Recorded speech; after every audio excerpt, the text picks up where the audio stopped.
Hi, just a couple of things. First of all, good news. To some extent, Obama is now the president and certainly makes a change.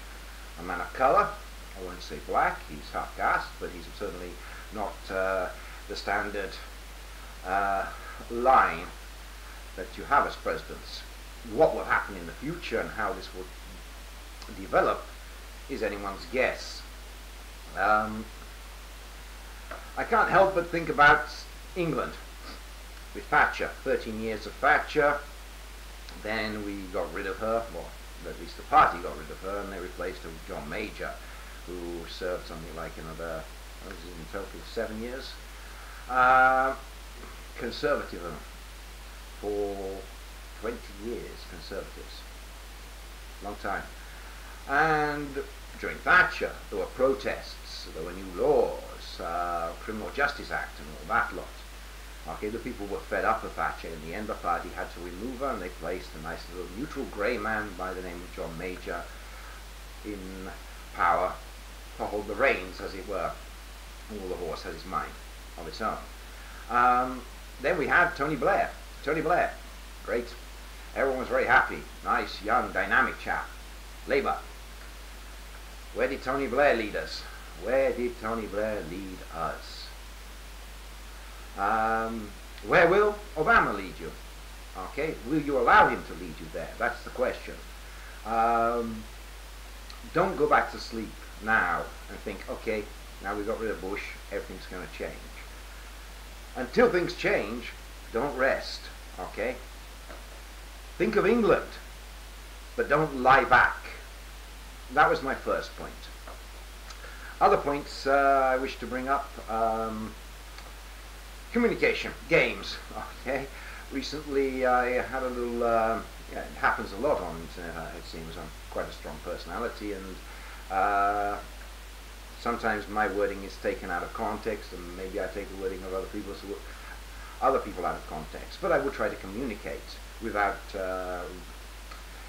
resorting to childish insults and comments. Unfortunately, too many people do this, and then the blocking. The important thing is to communicate. Find yourself a possibility to talk. Okay, dialogue. We need to learn to dialogue. Okay, we don't have to agree, but we mustn't, okay, jump in, okay, my statement is right, you're wrong, and da da da da, because of behaving like children, okay? Continue the dialogue, okay, even to the point where you will not agree, but agree not to disagree, okay, if you understand that concept.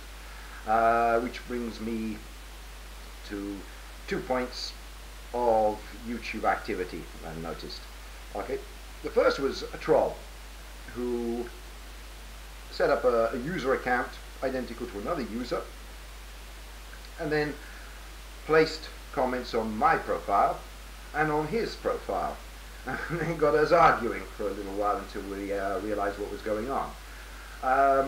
This is just somebody having some fun, but if somebody can do this having fun, okay, I'm not maybe the sharpest tool in the box. I do like to have an open mind on things, but I will also react to the evidence in front of me. But I will carry on that process to the point of experimentation and observation to a conclusion. Too many people are stopping before that and missing the game. Okay? If somebody can do that just for fun, just think what people who are paid to do this can do.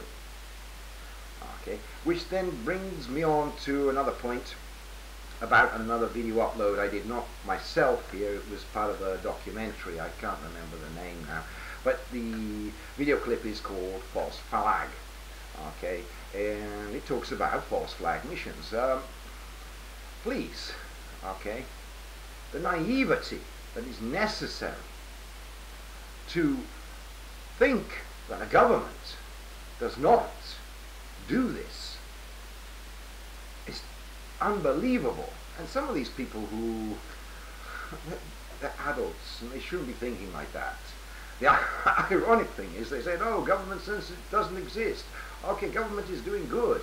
And you get into a discourse with them, you arrive at a point, and they will block you and remove comments that they didn't like. They will censor you. Irony here, in the sense that they say that others don't do it, but they do it themselves. It's so easy for them to do it. Surely it must be just as easy for others to do it, or just as hard for them not to do it. It's natural human behavior. Governments, okay, are created by humans. Some would say reptiles, but that's another point I will make maybe later in another video. Maybe I'll just ignore it, to be honest. Now, false flag missions, okay? I have a nice little book here. I would suggest everybody, okay? Everybody, get a copy of this book. Steal it if you can, borrow it if you can. I'm sure Mr. Brzezinski, and if you know the name, okay, Brzezinski, okay, the Grand Chessboard, look it up, okay? Brzezinski is no conspiracy theorist, okay? Very interesting book, as I said. Read it, okay? Too much reflection there. Okay, maybe this is a bit better. See if we can get that map in. Oh. Okay. I'll put a picture of the map at the end of the video. Fantastic book. Fantastic book. Published in 97, by the way. And that's a thing to consider. Okay. Superpower politics.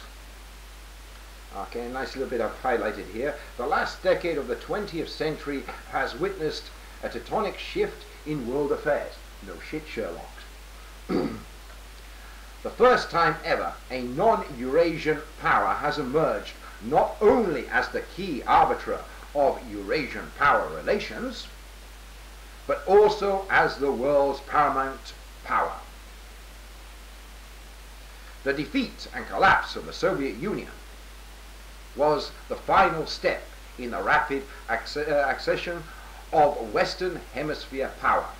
The United States as the sole and indeed first truly global empire.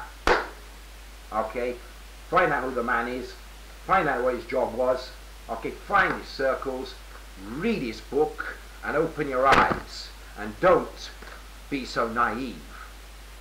Anyone who still doubts, okay, that the concept of bringing democracy to the Middle East is anything other than complete bollocks.